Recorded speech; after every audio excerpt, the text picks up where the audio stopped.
Kumusta verified? For today's video, gagawa tayo ng wallet o pouch na gawa mula sa basyong pabalat ng 3-in-1 instant coffee. This time, ang gagamitin ko ay ang kulay blue na kulay ng Nescafe. So 3-in-1 instant coffee to.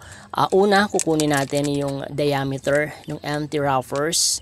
So ayan, 6 cm siya. So kahit anong empty wrappers, kukunin natin yung diameter sapagkat doon natin malalaman kung gaano yung tupi na gagawin natin. So ayan yung cut, 6 cm din siya dahil ang diameter nito ay 6 cm. So sisimulan natin ang pagtupi sa pamamagitan nito, 4 na tupi. Para lang siya magkaroon ng marka kapag itinupi natin siya paloob. Magkabilang dulo, itutupi natin yan.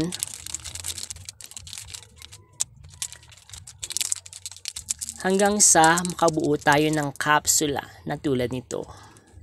Ang mga kapsulang ito ay dapat na may sukat na 1.5 sapagkat 6 cm yung diameter niya. Hatiin natin yun sa 4, so 1.5 para sakto lamang siya kapag hinabi o pinagkabit-kabit yung mga kapsula. Panoorin nyo kung paano ito ginagawa.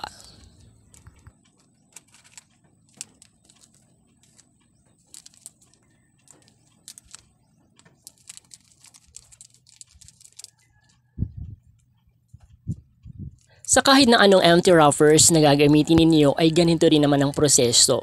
Kukunin niyo yung diameter sapagkat magkakaiba yung diameter, magkakaiba yung sukat ng mga empty wrappers na posible ninyong gamitin. So kaya mahalaga na kunin yung diameter sapagkat ganoon din yung sukat kung paano nyo siya puputulin at doon magmumula yung tupi na gagawin ninyo.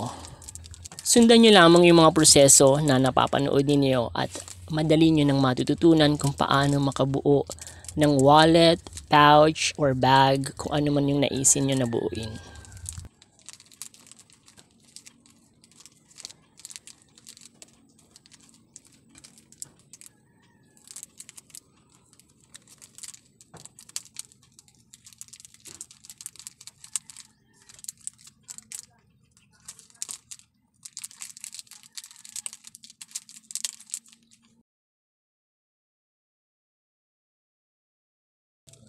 Upang mabuo yung sample na pinakita ko kanina, gagawa tayo ng 5 hanay pataas at 9 na hanay naman yung pahalang.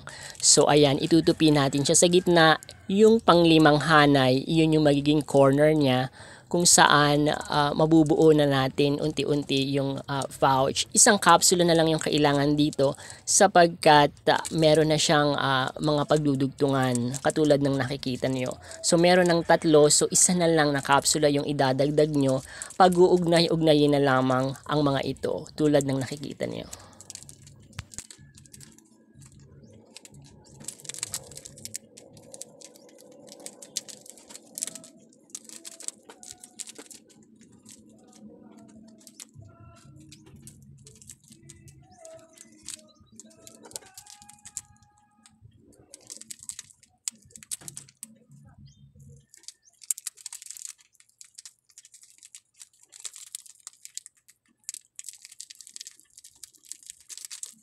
Ito naman yung kabilang side, ganoon din yung gagawin. So ayan na yung 3 kapsula. So isang kapsula na lang yung idadagdag nyo para mabuo yung corner. So kung ano yung proseso dun sa kabilang side, ganoon din ang gagawin natin dito sa isa pang side.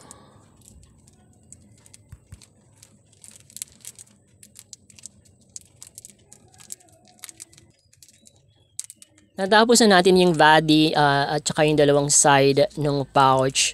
Isusunod naman natin gagawin ngayon ay yung pang cover niya. So ganun lamang din yung proseso.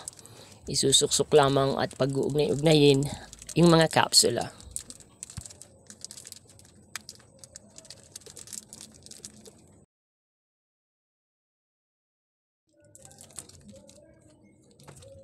Isang hanay na lang ang kailangan natin para dun sa cover, subalit sa ikalawang tagpuan o dugtungan ng mga kapsula natin ito sisimulan para magkaroon siya ng hugis.